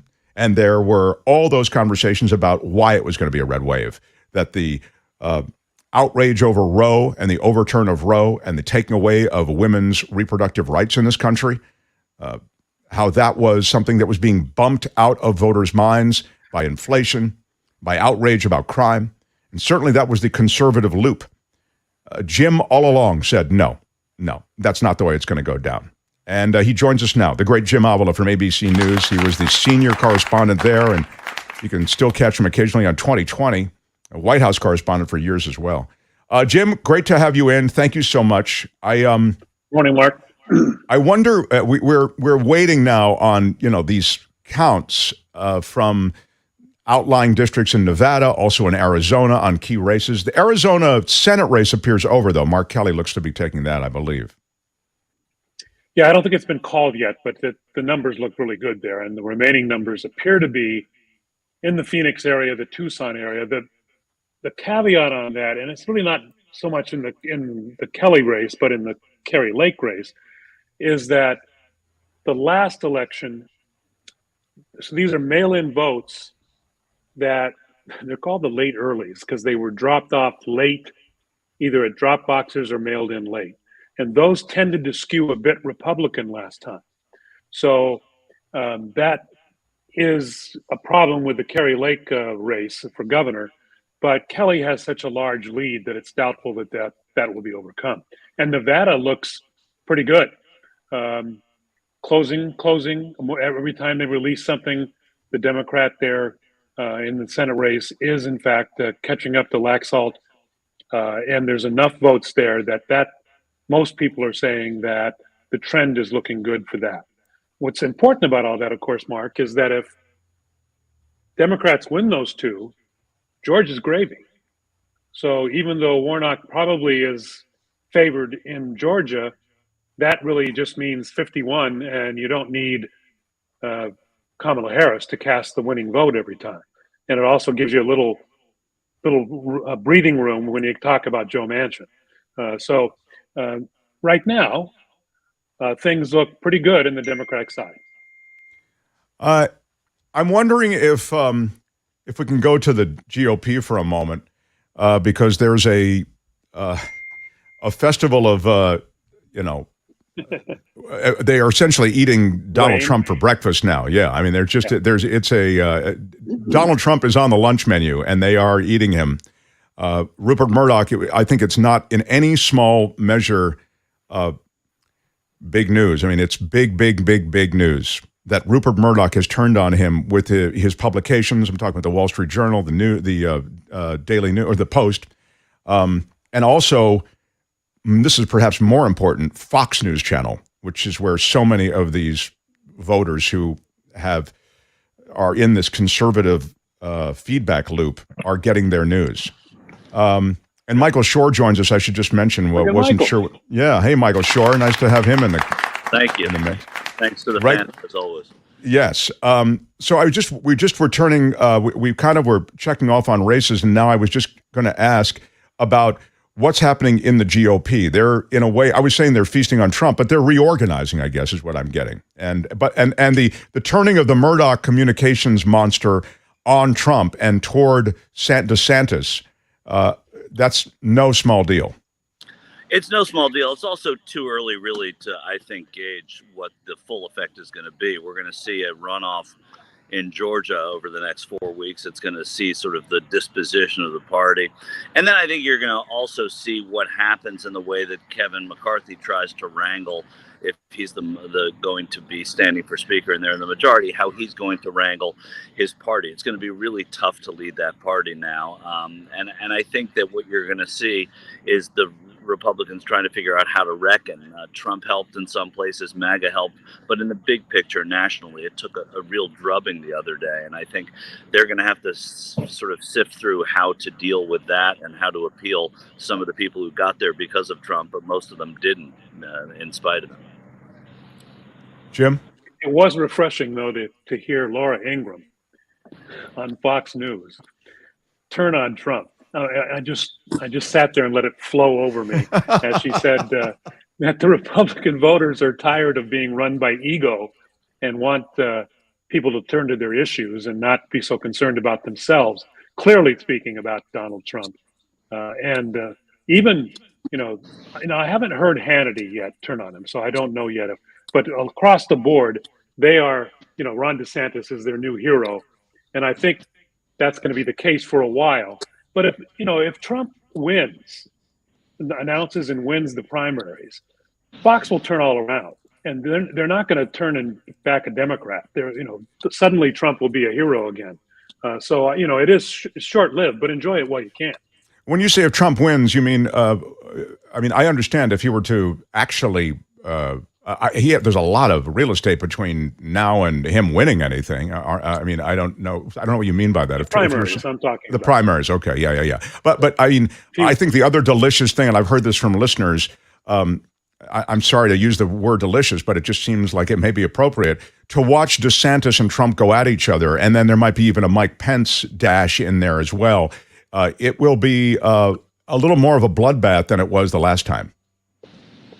Yeah, it will be. And I think that the problem DeSantis has is that the bar is very high. He is bound to underwhelm.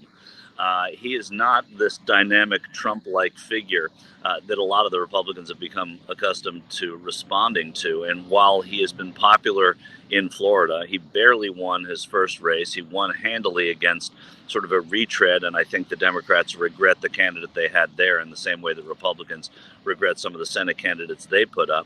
But I think that, we must say that Florida is a red state right now, but Ron DeSantis has not been tested on the national scene, and none of them are until they try it. But he has a big I think, expectations to fulfill, and it's going to be tough. So he may underwhelm when it comes time to do that. We don't know. He's certainly a lower profile, less noisy candidate. To me, he's he's just another brand of that authoritarian Trump, but just in a slightly more palatable form, in the sense that he's not as noisy, Michael. But you make a really interesting point, which is the noise is actually the thing that gets the GOP attention. The base wants the noise. I saw DeSantis is more dangerous, frankly, because he's not as noisy. But you see it as something that might work against him in a primary. Well, I wouldn't say it's just due to the noise. I would just sort of say that he's somebody that they know the name, and they know that he what he did in COVID, and that he was simpatico to a lot of the feelings that conservatives had during the pandemic. But now that he's going to be rolled out as, I wouldn't say it's early to say an heir apparent. Trump still has a hold on the party. But I think that as this sours and he's the first thing to pop up, I think that people are going to have to take a look at him. And they might have built up a superhero that shows up as just a guy, and they're going to have to reckon with that somehow. And I'm not sure how his social issue stuff really plays in the rest of the country. The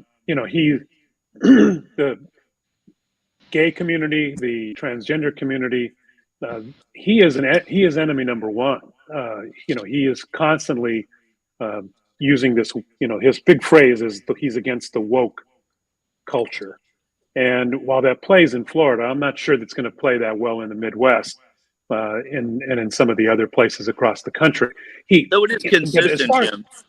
I would say, Jim, that it's consistent with the Republican Party right now. It goes along with the way they're thinking and what they're voting for, which is why he probably appeals in Florida to a degree. It's just and he'll do okay in the primaries, but again, he's not a candidate who's going to appeal to independents. Right. And that's the problem with the Republican Party right now. Is they're too inside baseball.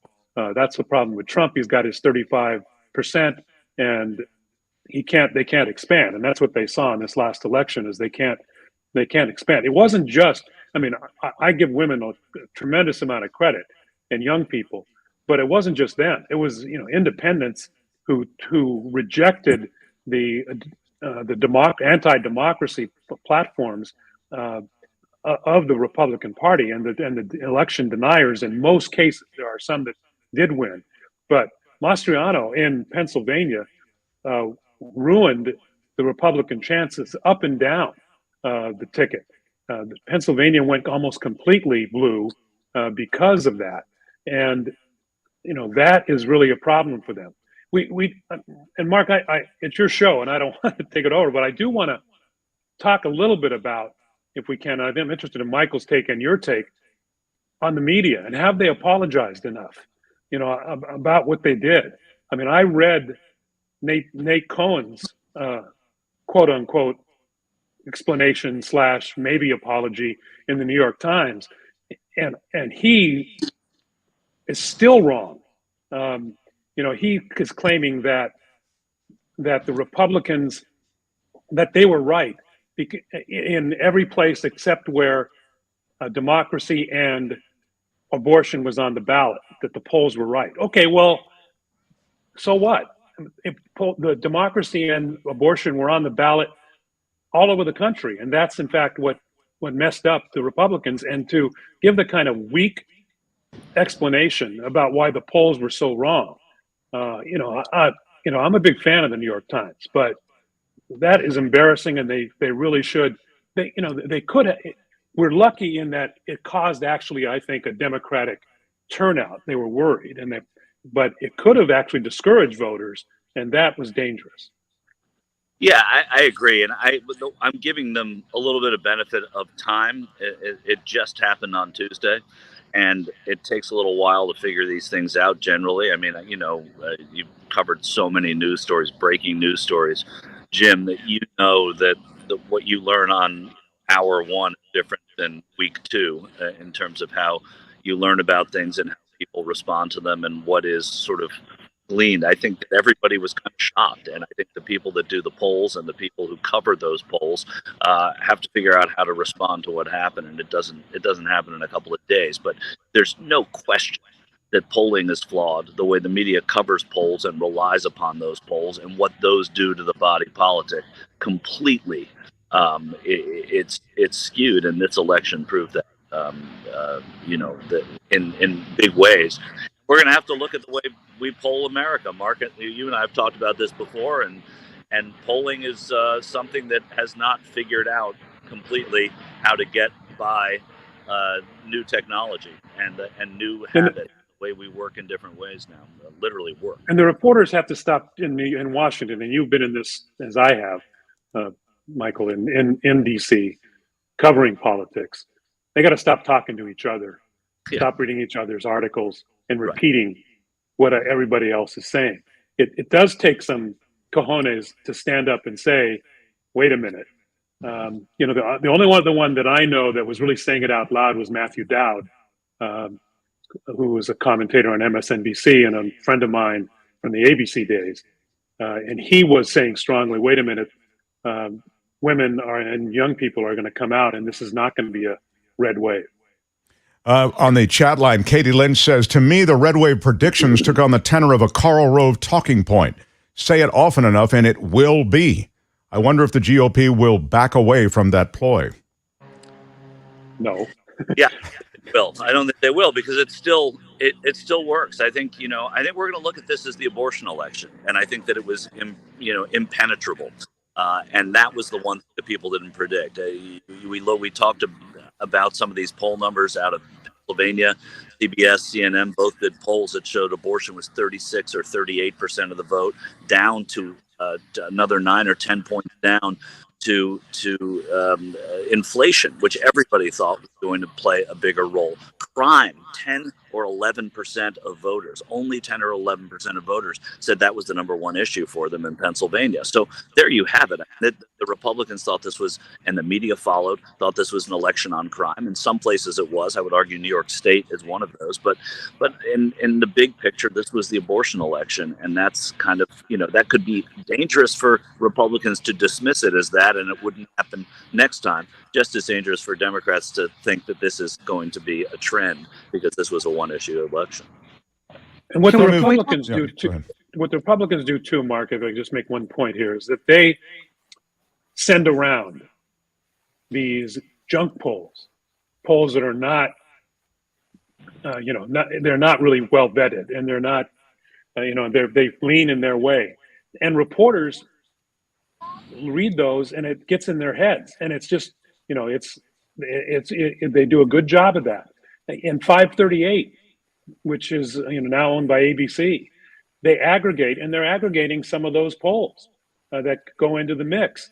and they shouldn't. We really need to screen what polls are being used, because some of these outlying polls, the outlier polls that give the Republicans such a big advantage and weight the Republican vote, the MAGA vote, so heavily, they're doing a real disservice to the country. And one more thing to point out: if these polls are so bad, part of the reason that the media and the pollsters and the voters thought that this was going to go a different way was because you had an unpopular president at a first midterm, which, generally speaking, moves you to think it's going to go a certain way. Well, the president may not be so unpopular. If all of these polls are so inaccurate, so too is the poll that says he's at 40 or 41%. I would imagine he's closer to, the high 40s to 50 than what we believe because of these polls. So everything that we rely upon sort of backfired.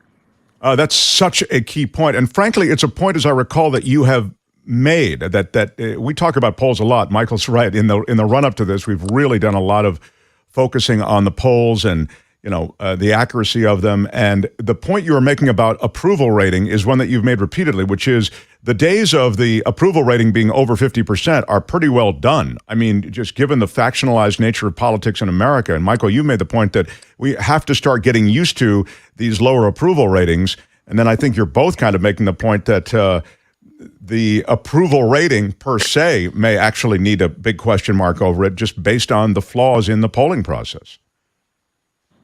I mean, I'm not sure that that Biden was a huge factor in this election, period. I don't think that people went to I think Trump was a much bigger factor in this election than Joe Biden was. Maybe that was the case even in 2000 when people came out to vote against Donald Trump, not for Joe Biden. And I think in this case, they ignored inflation a little bit. It wasn't as big as important. And they ignored Joe Biden's popularity or unpopularity.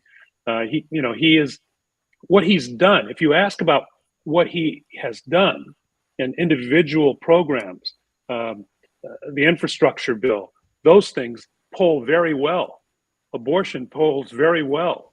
And pro-choice polls very well. But when you personify it and you put it as Joe Biden, it doesn't poll as well. And it's just because he's not a great communicator, in my opinion. Although he did pretty well at the press conference yesterday. But in general, his platforms, the Democratic policies are much more popular. Well, I don't even know what the Republican policies are most of the time. But whatever policy that they have, and mostly it's culture wars, not that popular. Can I ask a question about Herschel Walker? Because I was just reading a story that Republicans from across the country are converging on Georgia. They had last night Senator Ted Cruz to rally the GOP base in Georgia. That'll do it. So really, they're looking at your social media. It's going to come down to this race to control the Senate. I know it was already kind of a race with a national spotlight on it. How ugly is this one going to get, you guys? Well, first of all, it may not be a race to control the Senate. It may be a race to extend control of the Senate if we were saying that earlier. Kelly win. I was in Georgia for the last runoff. It was a runoff that decided the Senate because Herschel Walker. It was at that time Kelly Loeffler and Raphael Warnock, and the same people were there. It was Tim Scott. It was Rand Paul. It was Mike Lee. It was Ted Cruz at rallies all around the Atlanta Metroplex, and they were there saying, the exact same things. This is for control of the Senate. It was. They were, trying to get people to support Loeffler, and I think it's going to happen this time. One thing, and this points to what Jim was saying about an anti-Trump thing. There's an anti-Stacey Abrams feeling among Republicans in Georgia who have grown tired of her, who didn't mind Brian Kemp opening the state as he did. It's why he ran so far ahead of Herschel Walker. He's the Republican governor there. He distanced himself a bit from Trump. He certified the election, all of that. And I think that a lot of those Republicans who came out to vote against Stacey Abrams, they're not going to be there in a couple of weeks. And if it's for control of the Senate, more people may show up. But if it's not, then it's going to be an easier walk, I think, for Herschel Walker. I mean, that's just basic analysis. is that, like, if you know Georgians, that it's tough to get people out 4 weeks later to vote again, and especially young voters. So it's a challenge generally to Democrats, and Stacey Abrams got them out a few years ago. But this time, it may be the fact that Stacey Abrams isn't on the ballot that gets them out. This is the point that you are making, really Jim. Is anybody really motivated by Herschel Walker? I don't think Herschel Walker standing alone is going to motivate people to come out and vote. And I think that Brian Kemp was the reason why Herschel Walker got as close as he did. A lot of Republicans were in the booth to vote for him, as Michael says. And now on his own, and plus there's no libertarian candidate to kind of muddy the waters. Even if that, especially if the Democrats win in Nevada and Arizona, which they look on track to do, I don't think that they're going to flood the polls. Republicans are going to flood the polls. There'll be more motivation for them if it's a Senate-defining election, which it doesn't look to be like it's going to be. I think what Jim's saying is that people came out to vote in the election either for Kemp or against Abrams. They're in the booth and they're like, all right, I might as well vote for Herschel Walker because he's the Republican. But they're not in the booth to begin with. They're not going to be there to vote for him. Exactly. Right. They're looking at just social media. So the deal is that you guys have both given us a great conversation around this. And as to results, you pointed to the Senate race maybe being decided in Arizona. And we're waiting on Nevada. It's close in Arizona, I understand, but there is a lead that's being put out by Mark Kelly that looks like it may be, I don't want to say insurmountable, but certainly a pretty healthy one, right? It would be shocking if Kelly didn't win at this point. It would be very shocking. He's far ahead. I'd love next week, as we will have more results then, to talk about the future of those who animated the Trump administration. Steve Bannon, Miller, Stephen Miller's being talked about in the chat room now. Those who really defined policy at the border. Some of the same dispositions toward issues are shared by somebody like DeSantis. Again, I know it's very early in the baking of this cake, but people are already running for the presidency, and it's not too early to maybe talk about that conversation once we have more results as to what Congress is going to look like. I thank you guys so much for making time. I know it's not always easy, but Michael Shure, you can find him on Twitter, SHURE. Niners, the Niners, what's the deal, Michael? Do you have a thought about the Niners? I'm feeling good. We're playing the Chargers this weekend. We have everybody coming back from injury, and we have Christian McCaffrey, and he's the runoff. Okay. Okay. And Jim Avila, former senior ABC correspondent, White House correspondent, always the coolest. We love that you're a regular now, and appreciate both you guys being here. Thanks, guys. Thank you. Thank you. Good stuff. Much Bringing still the big to guns do. from the Mark Thompson show. Wow. Big guns showing up. Very, very cool. Kim's news, then Michael Snyder on what to watch this weekend. There's a lot still to do. Appreciate so much everybody being here. Smash that like button. Smash it like a boss. Give me a thumbs up for Avila for sure and some political talk. And when we come back, as I say, we'll get into the world of movies and TV with the Culture Blaster. Michael Snyder, Mark Thompson Show. The Mark Thompson Show.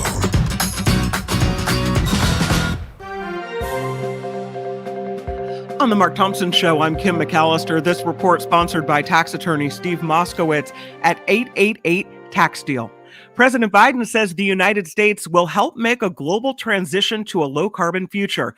This as his administration makes large investments in climate initiatives. Speaking to the United Nations Climate Summit, told world leaders the United States is doubling its commitment to a fund to help countries adapt to climate change.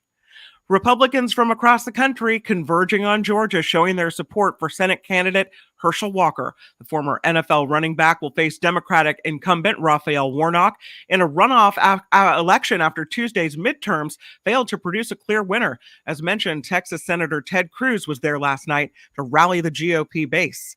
With Republicans possibly taking control of the House, some on the far right are already planning to investigate how the Biden White House handled COVID.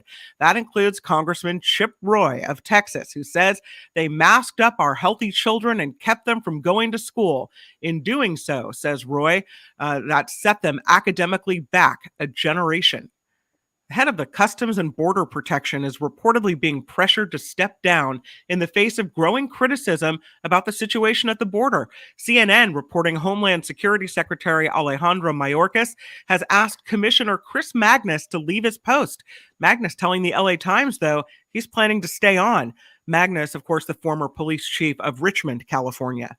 And most Californians are pessimistic economic future, that according to a new statewide survey from the Public Policy Institute of California. It said about 70% of California residents think the state economy won't do so well next year. A third of respondents said they've cut back on food to save money, and more than half are saving on gas by driving less. More neighborhoods across the Bay Area are getting their mail delivered at night. The Postal Service says it doesn't have enough carriers for daytime deliveries, so employees are working overtime. They're making drop-offs in the evening. The staffing shortage happening across the state and across the West Coast. And Tesla will be allowing the use of its charging connector to other electric vehicle charging network operators and manufacturers. In a Tesla blog post today, the company said the Tesla charger, known as the North American Charging Standard, will be shared because it means enhancing the mission to accelerate the world's transition to sustainable energy. The Tesla charging connector offers AC charging and up to one DC charging in one slim package. And the news is sponsored by tax attorney Steve Moskowitz. For more than 30 years, Steve has put his tax knowledge to work for individuals and businesses alike. If you need help with your taxes, give Steve a call. It's 888-TAX-DEAL, or you can catch him online, moskowitzllp.com. I'm Kim McAllister on The Mark Thompson Show.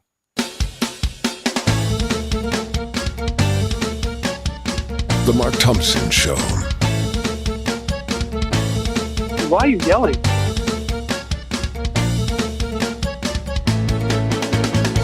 That's not fake. That's real. It's fantastic. This is Mark Thompson.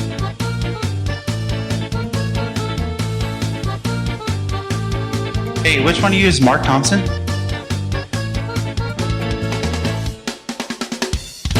Yeah. You know, we're straight up. I am dealing with trying to get this camera. Michael Snyder has entered the room, and it's very cool to have him in the mix. But Michael, let's just relax a little bit. You're Michael Snyder. Yeah, Michael Snyder. What up? We'll get to him in just a second. But I will first want a huge shout out to Andreas Musaras. I mean, I'm going to say big shout out. Wait, it gets better. It gets better. Are you ready for it? Are you ready for it? Yes, I am ready.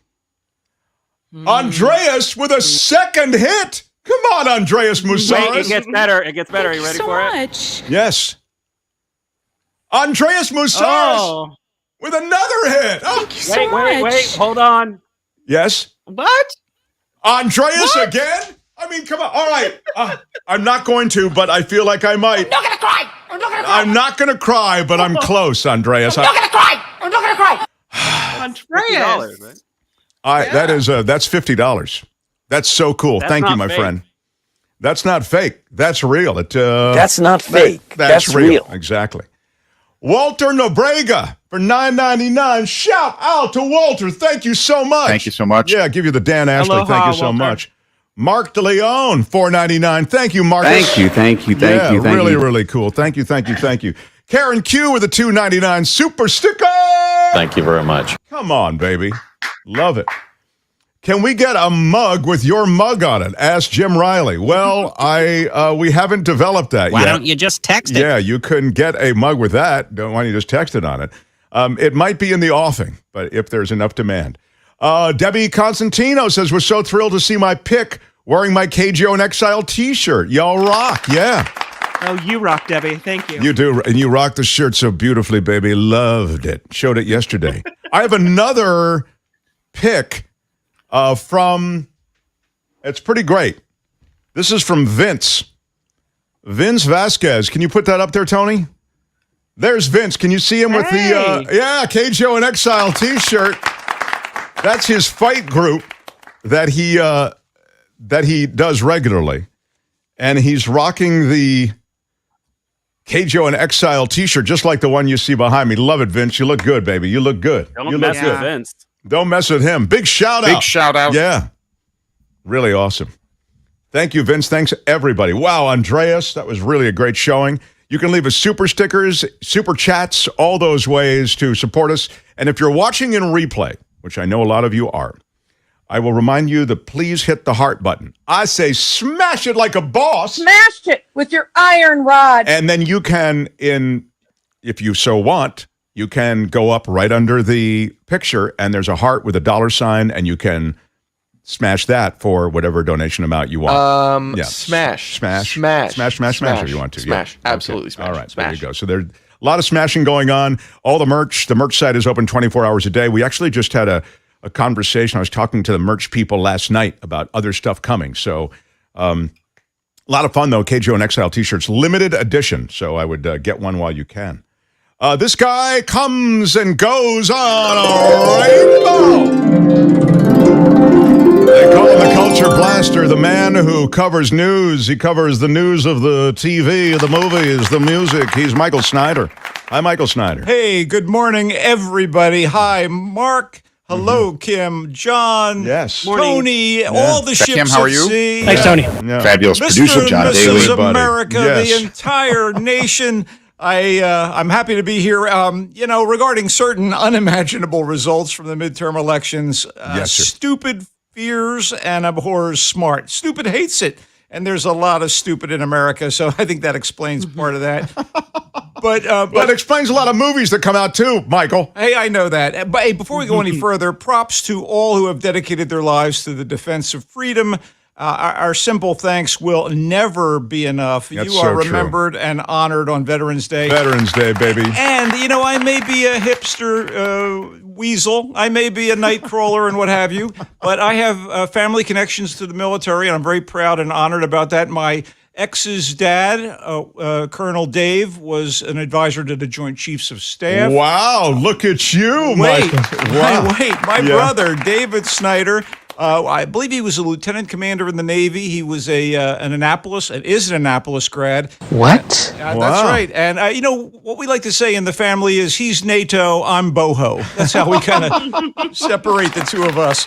Wow, that's impressive. Before we get any further, I just want to give a caveat because our big review involves a comic book hero. And number one, I love the stuff. I grew up with comic books and animation. I dig the superheroes. I like the indie comics. I like the graphic novels. I like the more serious stuff. I like the funny animals even. But I do want to say one thing. If you're listening today and with comic books in mind, smash it with your Iron Man, okay? Smashed it with your iron rod. It's very, very cool to know that Michael Snyder is the full breadth of entertainment. It is really true. He's a comic book nerd. He knows the DC universe, the Marvel universe. He knows animation. He knows the serious subtitled, Korean films that he's recommended. You're a full-service reviewer, and that's what I like about you. Bien sûr, mon ami. All right. I know we need subtitles for that. Look, Black Panther Wakanda Forever, the sequel to Marvel Studios' massive 2018 international hit Black Panther, had a problem going into production. As most pop-wise people know, we lost Chadwick Boseman, the gifted actor who played the franchise's iconic central figure, the Black Panther, a.k.a. the super strong, super agile, super smart King T'Challa of the mythical African nation of Wakanda.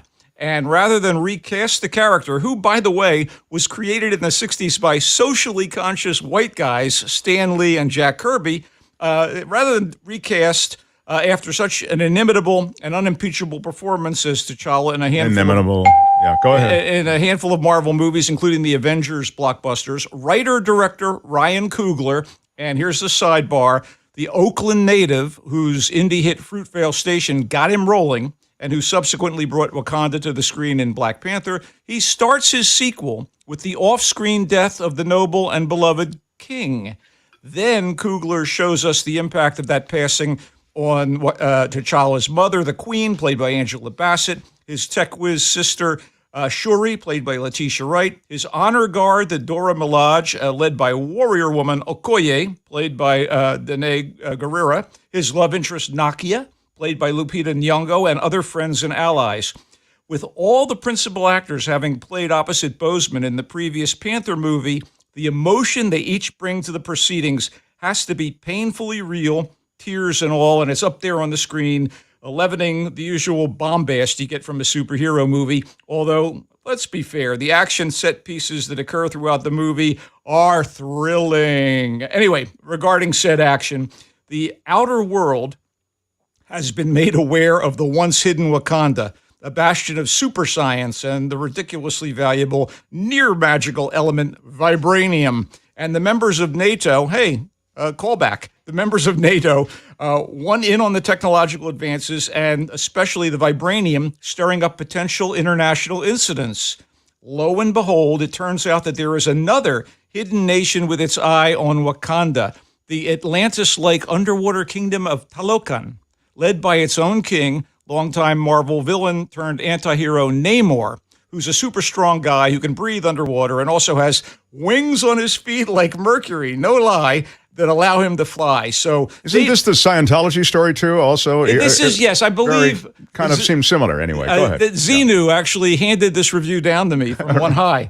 Anyway, Namor. By the way, Namor's been around since the early '40s in Marvel Comics. He was one of the first mutants and one of the first superheroes ever created. More deep knowledge. I'll move on. Wow, Namor knows that Wakanda is leaderless in the wake of T'Challa's death, and with no Black Panther to defend the country, the vultures, and in Talokan's case, the sharks, are circling. Okay, Wakanda Forever asks if a new Black Panther will arise, and if you guess the answer is yes, you need no spoiler alert from me. But who will this Black Panther be?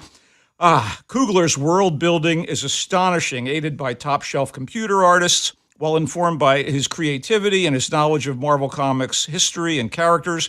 And his decision, this is great, Mark, his decision to turn Marvel's Atlantis into Talokan, complete with Mesoamerican cultural trappings, is nothing short of inspired. And it's actually based on a mystical Aztec realm. And the casting of Mexican actor Tenoch Huerta as Namor, the Talokan monarch and nemesis of the surface world, is a coup. He's a fearsome imperial presence who, he's going to be mixing it up with the various heroes and villains of the Marvel universe over the next few years of interconnected movies and TV shows that you will probably not be watching, Mark Thompson. And yes, I'm not a big fan of the necessarily the genre, but they do a good job with this Wakanda stuff. The actors all went to Boseman's gravesite, says Yvonne. They bonded before the movie. Very classy movie. It's so evident that they love this guy. And anyway, I want to point out that there are some MCU notables who show up here, including the teen heroine Riri Williams, a.k.a. the future armored heroine Ironheart, played by Dominique Thorne. She has a Disney Plus series coming. And these are more than just prizes in an Easter egg hunt for all of us Marvelites. Wakanda Forever is not as startlingly good as 2018's Black Panther, but all things considered, it's a fitting, power-packed follow-up and a lovely tribute to Boseman without exploiting him or ladling on the syrup, and damned if I didn't miss up at the beginning and the end of Wakanda Forever. Wow. In theaters now. Look at you. Somebody recommended for all of the, I guess, the back and forth with because all of the different peoples who claim. So that's for whoever wanted that. I forget who it was, but there it is. Nice and insulting. Manda aka raka. I don't know. Let's move on to something thoroughly American. Please move on, if you would. Although nominally fictionalized, the Fabelmans. Go ahead. Yes. The Fabelmans is a very personal, intimate, and somewhat revealing look at filmmaker Steven Spielberg's family life. His roots, his inspirations from his boyhood in the 1950s to the 1960s, and his first foray into a Hollywood career that would mark him as one of the most successful creative forces in the history of motion pictures. His first visit to a movie theater with his parents triggers a desire in suburban kid Sammy Fabelman to get a camera and start making his own films at home. Yeah. Is The Fabelmans a little familiar in its emotional beliefs and beats? Yes. Do we almost always know in advance what's coming around the bend for young Sammy, who is the Steven stand-in? And for his family, we do. But Spielberg is such an accomplished maestro behind the camera with his impeccable filming and his framing, his timing, his ability to get the most out of his actors, and the script by Spielberg and the award-winning playwright and screen scribe Tony Kushner. It zings and it sings, even when it seems in danger of slipping into cliche. And his actors, oh my God. How about the incredibly versatile Michelle Williams as Sammy's talented but stifled musician mom, Mitzi, and the equally skilled Paul Dano as Sammy's computer genius dad, Bert. They seem incapable of giving bad performances, and applause is definitely due previously unknown Gabriel LaBelle, who plays the pubescent Sammy, the soul of the movie, even if Sammy's mom and dad bring so much heart to the Fabelmans. Plus, there's a very well-executed and surprisingly shaded turn by Seth Rogen as Bert's colleague in the electronics business and a de facto uncle to Sammy and his three sisters. Look, The Fabelmans might not be one of Spielberg's best. He was probably a little too close to the subject matter to make certain hard choices that might have given it a little greater depth. Nonetheless, it has some genuinely moving moments, and in the absence of an actual memoir or autobiography, it tells us a lot about what forged Spielberg's sensibilities and made him a masterful populist filmmaker. The Fabelmans is in theaters. So I'm getting that you liked it because of the virtuosity of Steven Spielberg as a filmmaker, but you didn't love you felt there was a predictability to the story. There's a certain conventionality to it. You kind of know what's going to happen. That's the way to put it. But be that as it may, this is just a brilliant filmmaker, and good God, Dano and Williams are fantastic. The kid is really good. And Rogen, by the way, who was so entertaining in Pam and Tommy and deserved all the accolades for his role in that miniseries about the unfortunate rock and roll couple, is good here as well. I want you to hold your thought, Michael Snyder, because I have a bigger name on line two. I have the biggest name. It's our sponsor.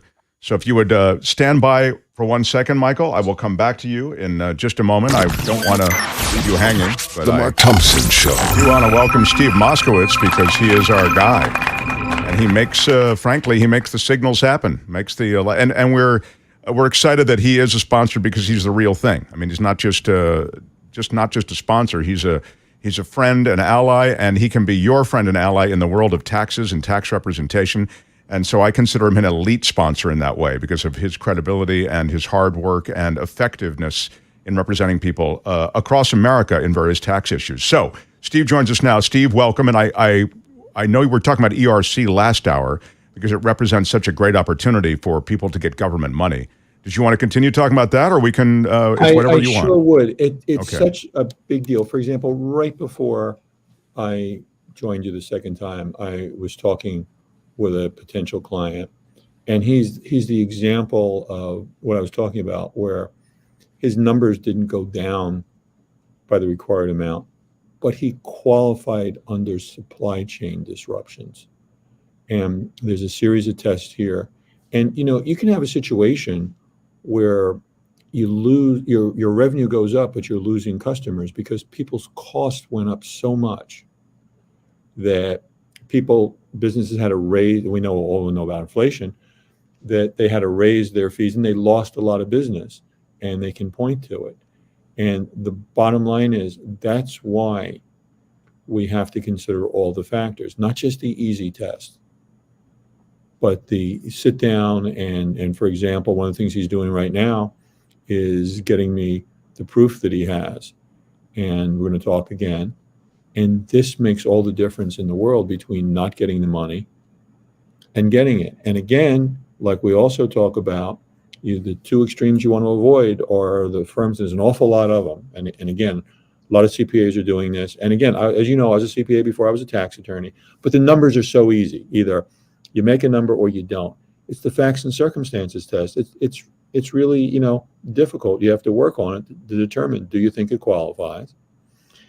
And also, you want to keep away from the other extreme, the fraudsters. Everybody qualifies. They'll get you in all kinds of trouble. Obviously, you don't want to commit any type of fraud. Do not ever want to commit a tax fraud.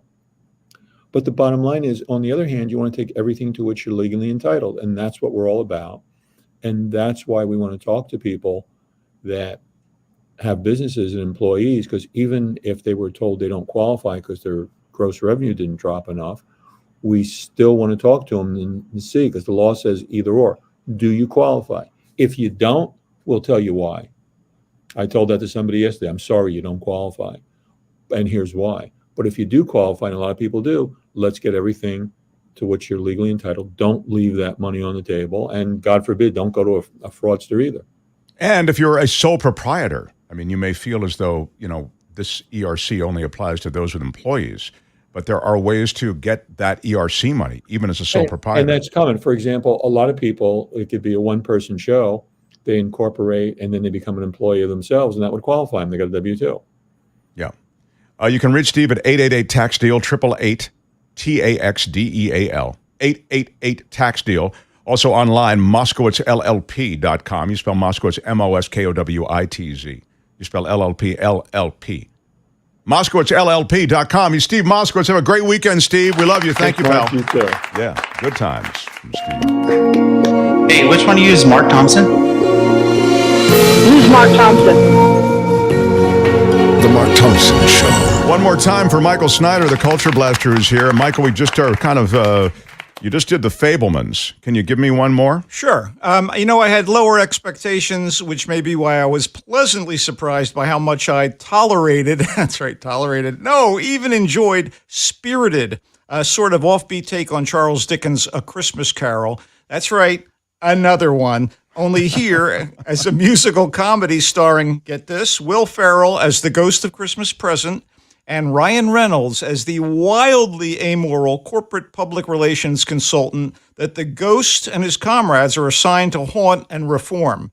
So, the leads had decent chemistry, and the tunes by the Oscar, Grammy, and Tony-winning team of Benj Pasek and Justin Paul, the guys behind La La Land and Dear Evan Hansen, they were better than average modern Broadway fare with a couple of potentially memorable song and dance numbers. The one over the end credits might have been my favorite. And everybody sings, meaning we see Will Ferrell and Ryan Reynolds singing and dancing as, the lead characters, and some of the supporting players do as well. The movie runs a little long for its own good at a couple minutes over 2 hours. And I was waiting for the kitchen sink since so many other things pile up here. But you know what? It's pretty entertaining. The in-universe rules are klutzy and bend to the needs of the plot, but it provides enough unexpected turns and reversals to almost justify the length. And Ferrell and Reynolds, in adversarial bro mode, are supported by the always reliable Octavia Spencer. She sings as the PR guy's right-hand woman, and Tracy Morgan as the visually chilling but verbally funky ghost of Christmas Future. Yeah, he doesn't sing. Anyway, there's one brief unexpected cameo that was totally fitting. Spirited is one of those movies that I anticipate trashing and reluctantly end up endorsing to a point. They haven't reinvented the Christmas goose, although there are some Dickensian aspects that are approached in a relatively fresh way. It's family entertainment for the holidays with some laughs, a little heart-tugging, some clever moments, catchy melodies, an enthusiastic cast. Director and co-screenwriter Sean Anders, he hasn't made a classic here, but a home viewing with the family during the holidays will not be a lump of coal in your stocking and actually may deck your halls, Mark. It's in theaters this weekend and streaming on Apple TV next weekend. Kim, I think you and the family are going to enjoy Spirited. Oh, how about that, Kim? You're going to like Spirited. Cool. Thank you. Well, you already recommended Enola Holmes 2, and that was a hit last weekend. As a matter of fact, we watched it, and then I caught my daughter watching it again. So that was a good recommendation. Wow. So very strong. Okay, got it. I do like that. So he likes Spirited. It's in theaters. The Fabelmans, that's in theaters too. That's the Steven Spielberg directed semi-autobiographical story. Liked it for its virtuosity, as I was saying before, in filmmaking, maybe more than the story, which doesn't really have a lot of twists and turns, you were saying. But Black Panther, Wakanda Forever, with the heart and emotion and the magic of Wakanda. And Talokan, two kingdoms created by Ryan Coogler, the director and writer. Yeah. It's not, no. Just because they have names like that doesn't mean we need to. Okay. Hey, so many people have trouble saying Tena Huerta and Lupita Nyong'o. I do not. You don't. You are number one. You can find him in the Marina Times. You can read his musings on music, on movies, on television, and also his musings on life. Sure. He's the coastal commuter. MarinaTimes.com, everybody. But most importantly, here with Mark Thompson on the Friday morning romp. Yes, and he comes and goes. What a rainbow! Bye-bye, Michael! No Niners! Well, we've done so much this week. We wish that we could get to everything. I see people talking about Handmaid's Tale and series finale for The Good Fight. There's just not. Wait a minute. Hold me. Michael, come back and hold me. I feel like I might cry. I'm not gonna cry. I'm not gonna cry. I'm not going to, but I feel like I could. I'm not gonna cry. I'm not gonna cry. Kevin Hobbs, $100. Come on, Kevin. Nice. That is so cool, Kevin. Thank you so much. Thank you for that support. We need it. Goonie Girl 72, 420. What up? 420's in the room. Thank you so much. Thank you, Goonie Girl 72. Yeah, where are my peeps? You know, with an itty bit of where are my weed smokers? Yeah, that's what I'm talking about. Yeah. Wow, what a way to finish. Thank you so very much. I love this. John says, play the bumper. What we have here is a situation. Well, it's odd for me to play a request like that. I don't know. It's really a situation I have to ask executive producer John Daly. Is that how do you feel about that? It's a bit unorthodox to play just a requested. I'm cleared to play a drop. The faster by request. The show, so John, we're finishing the show, so we in a sense do have a situation. What he's got going here is a situation. Yeah, so I am up against it, but we've got. Thank you for that, and I hope you appreciate it, and we appreciate your support. All right, so. Nikki's show is starting on her channel, and would love for you to show her some love. That's the Nikki Maduro show. I appreciate all the love here on this channel, The Mark Thompson Show. You can find us again on the web at themarkthompsonshow.com. Someone was asking us to post the merch site in the description. I will try to do that, but you can. It's easy. It's getmarkmerch.com. It's all linked from the website, which is posted everywhere. That's right. If you go to themarkthompsonshow.com, all the stuff is there. So thank you. Thanks again to my crew. I mean, really, we work so hard behind the scenes. Fabulous producer John Daly is really one of the hardest workers. Kim, thank you so much. And Tony, I love you, pal. Thanks, Tony. Yeah, thank you for all the runs to the studio. He comes up at night, you hook stuff up, and maybe this will work. And we're trying to, chase down every little technical thing. But couldn't do it without you all. So have a great weekend. And don't I have my farewell music? And I know we're just finding our way in the... that's it. That's the farewell music. Thank you very much. Okay. So many people to thank. I'm glad everybody... Yes, I'm very unhappy with everything I've heard today on your show. That's the sound of progress. I'll let Shadow hit the goodbye, and then we will say... I'm Shadow Stevens for the Mark Thompson Show. Bye-bye. Everybody have a great weekend. Out of time. Bye-bye. Until Monday, smash the like button. Bye-bye.